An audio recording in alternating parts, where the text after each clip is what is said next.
Assalamualaikum warahmatullahi wabarakatuh. Alhamdulillah, salatu wassalamu ala rasulillah, amma ba'd. Kaum muslimin yang dirahmati Allah subhanahu wa ta'ala, setelah beberapa waktu yang lalu ada sebuah postingan kami yang memposting di mana seorang Habib mengatakan bahwa seorang sayyid, seorang zuriat Nabi Muhammad sallallahu alaihi wasallam yang jahil itu lebih utama dibandingkan dengan para ulama. Akan tetapi kali ini lebih parah lagi, di mana Habib tersebut mengatakan bahwasanya Habib yang junun, majnun, Habib yang gila itu dikatakan lebih baik dari ulama. Na'udzubillah min dzalik. Kita simak videonya. Karena itu Ibnu Arabi ditanya, mana yang lebih dahulukan, sayyid jahil atau yang bukan sayyid tapi alim? Sayyid jahil. Kenapa? Karena kalau sayyid ini dikasih penyakit junun. Apa junun itu? Gila. Apakah hilang kesayyidannya? Enggak. Si alim kalau dikasih junun, hilang ilmunya. Syaraful ilim akan hilang dengan junun. Amma syarafun nasab tidak akan hilang. Ma yazul bil junun, dengan junun. Ini masyhadnya lain.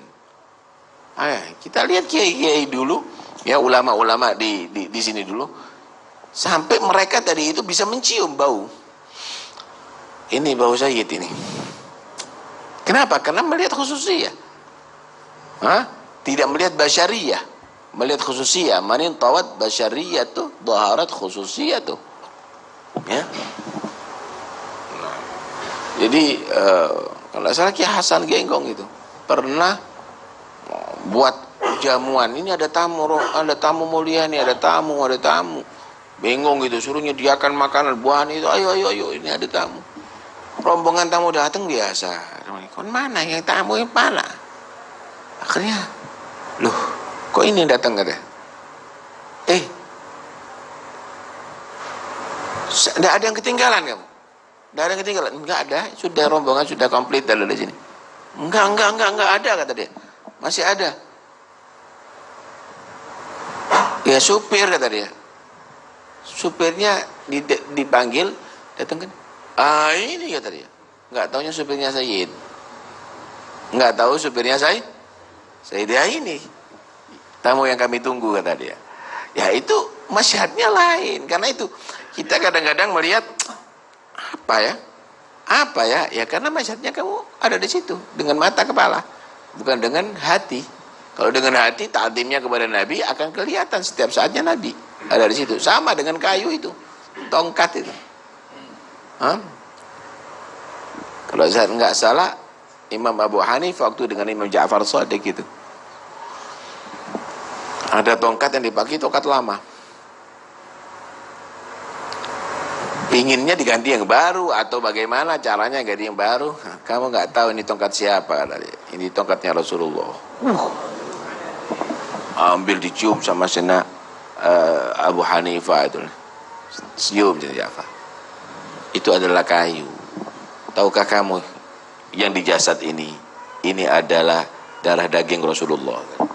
Masya Allah, dicium semuanya Sena Ja'far Shadiq, Sena Abu Hanifah. Nah, karena itu nggak usah kaget kalau ada orang menta'zim tadi itu karena masyhadnya lain. Jangan kaget ente. Jangan kaget, masyhadnya kita aja. Ya, koreksi diri kamu. Hanya motomu aja nih sengkatarak gitu aja. Moto hati maksudnya ya. Mata hati. Nah, wallahu alam. Kaum muslimin yang dirahmati Allah subhanahu wa ta'ala, hampir semua pembicaraan mereka yang mengaku sebagai zuriat Nabi Muhammad sallallahu alaihi wasallam itu berbau keyakinan khurafat. Semisal bisa mengetahui nasab seseorang meskipun belum mengetahui siapa orang tersebut, belum mengenal orang tersebut. Kita sudah simak video dari Habib tersebut mengatakan ketika ada seorang kiai yang kedatangan beberapa tamu, kemudian kiai tersebut mengetahui bahwa ada sesuatu yang tertinggal oleh tamunya. Dan ternyata yang tertinggal adalah sopirnya. Sopirnya ternyata adalah seorang sayyid, seorang keturunan Nabi Muhammad SAW. Bukankah hal seperti itu termasuk hal yang gaib. Tiba-tiba bisa mengetahui nasab seseorang. Padahal jelas tidak ada yang mengetahui sesuatu yang gaib kecuali Allah Subhanahu wa taala. Qul la ya'lamu man fis samawati wal ardil ghaiba illallah. Katakanlah wahai Muhammad bahwa tidak ada siapapun di langit dan di bumi yang mengetahui perkara yang gaib kecuali hanya Allah Subhanahu wa taala. Dan ternyata memang di negeri kita ini begitu banyak dukun-dukun yang berkedok sebagai kiai, mengaku mengetahui sesuatu yang gaib dan punya kemampuan-kemampuan khusus, kemampuan supranatural, bisa menghilang, bisa terbang, bisa kebal senjata tajam, bisa kebal peluru, bisa menolak hujan dan sebagainya. Padahal itu semua bohong. Bohong. Banyak yang mereka mengaku kiai tapi aslinya dukun. Entah itu dukun-dukunan atau dukun asli. Akan tetapi kebanyakan adalah dukun-dukunan, dukun palsu yang merusak tauhid kaum muslimin. Kaum muslimin yang dirahmati Allah Subhanahu wa taala, menghargai, menghormati orang lain itu adalah sebuah kewajiban, sebuah keharusan. Dan tidak boleh kita mencela nasab siapapun. Seburuk apapun nasab seseorang, apabila dia bertakwa kepada Allah Subhanahu wa taala, maka dia mulia di sisi Allah Subhanahu wa taala. Dan wajib bagi kita memuliakan orang-orang yang dimuliakan oleh Allah Subhanahu wa taala. Dan jelas di dalam Al-Qur'anul Karim dikatakan bahwasanya manusia yang Allah Subhanahu wa taala muliakan adalah yang bertakwa kepada Allah Subhanahu wa taala. Bukan karena sebab nasabnya. Kalau sebab nasab yang mulia kemudian harus dimuliakan, maka berapa banyak kisah-kisah yang bisa kita ambil pelajaran. Orang-orang yang mempunyai nasab yang mulia, anak keturunan Nabi, akan tetapi menjadi orang yang terlaknat di dunia dan akhirat. Na'udzubillah min dzalik. Mereka yang mengaku sebagai zuriat Nabi Muhammad SAW, seharusnya merekalah yang menjadi orang-orang yang terdepan di dalam membela syariat Islam. Mengikuti cara bagaimana kakek mereka beragama. Bukan justru menyelisihi cara beragama kakek mereka alaihi wassalatu wassalam. Dengan mereka banyak berbuat kesyirikan, meminta-minta di kuburan, membuat amaliyah-amaliyah bid'ah, membuat konser-konser solawat. Solawat itu amaliyah yang mulia. Bahkan Rasulullah SAW mengatakan, barang siapa yang bersolawat kepadaku, maka Allah Subhanahu wa ta'ala bersolawat kepadanya 10 kali. Bahkan Allah Subhanahu wa ta'ala mengatakan di dalam Al-Qur'anul Karim, Innallaha wa malaikatahu yusholluna 'alan nabi. Ya ayyuhalladzina amanu shollu 'alaihi wa sallimu taslima. Wahai orang-orang yang beriman, sesungguhnya Allah dan para malaikat semuanya bersolawat kepada Rasulullah sallallahu alaihi wasallam, maka bersolawatlah kalian. Lalu bagaimana amaliyah yang mulia kemudian menjadi sebuah konser yang melaksanakan perkara-perkara yang melanggar aturan Islam, berjoget-joget, naudzubillah min dzalik. Belum lagi banyak mereka yang mengaku sebagai zuriat Nabi Muhammad SAW ternyata berpemahaman Syiah. Oleh karenanya, siapapun yang mengajarkan kebaikan, maka dia dimuliakan. Dan para ulama adalah orang-orang yang paling harus kita muliakan, karena merekalah yang mengajarkan kebaikan kepada manusia. Meskipun tidak ada sama sekali nasab sebagai keturunan Nabi Muhammad SAW, akan tetapi merekalah pewaris para nabi. Innal ulama hum warasatul anbiya. Sesungguhnya para ulama, mereka adalah pewaris para nabi. Dan sesungguhnya nabi tidak mewariskan dinar dan dirham, tapi yang diwariskan adalah ilmu, bukan pula mewariskan nasab.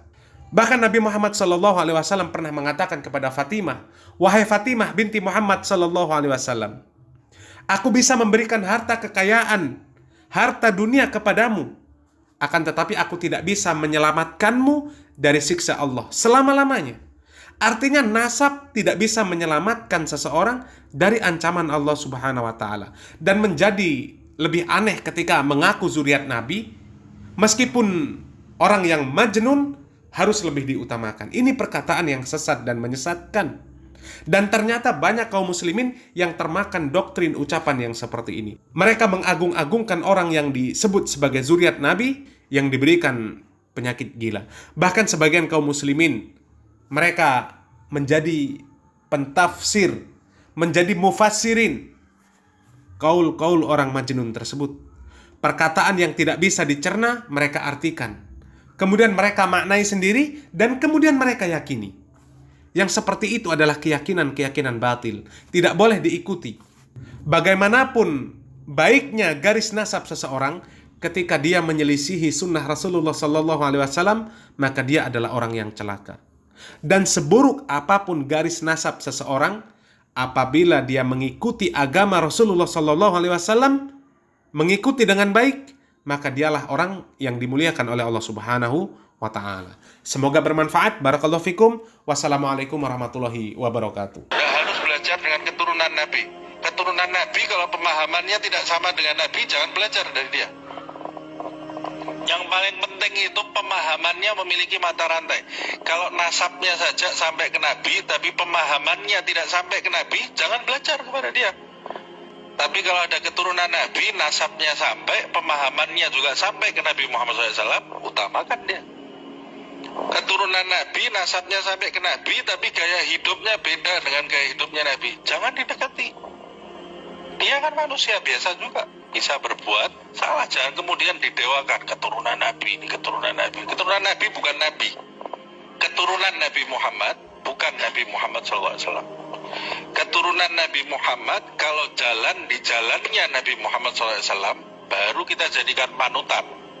Baru kita jadikan panutan. Kalau keturunannya Nabi Muhammad SAW tidak jalan di jalannya Nabi Muhammad SAW, ya tidak ada bedanya. Anaknya Nabi Nuh tidak sejalan dengan Nabi Nuh, kita ikuti dia, tenggelam kita, naik gunung bareng dia, tenggelam kita bersama orang-orang yang tenggelam. Itu anaknya Nabi, bukan keturunannya lagi ya.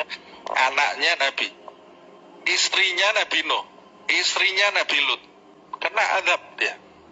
Pamannya Nabi Muhammad di neraka dia, Abu Lahab. Pamannya Nabi Muhammad ini dekat loh ini, sezaman dengan dia, pamannya Nabi Muhammad. Nah ini yang ada zaman sekarang ini sudah keberapa keturunan ini?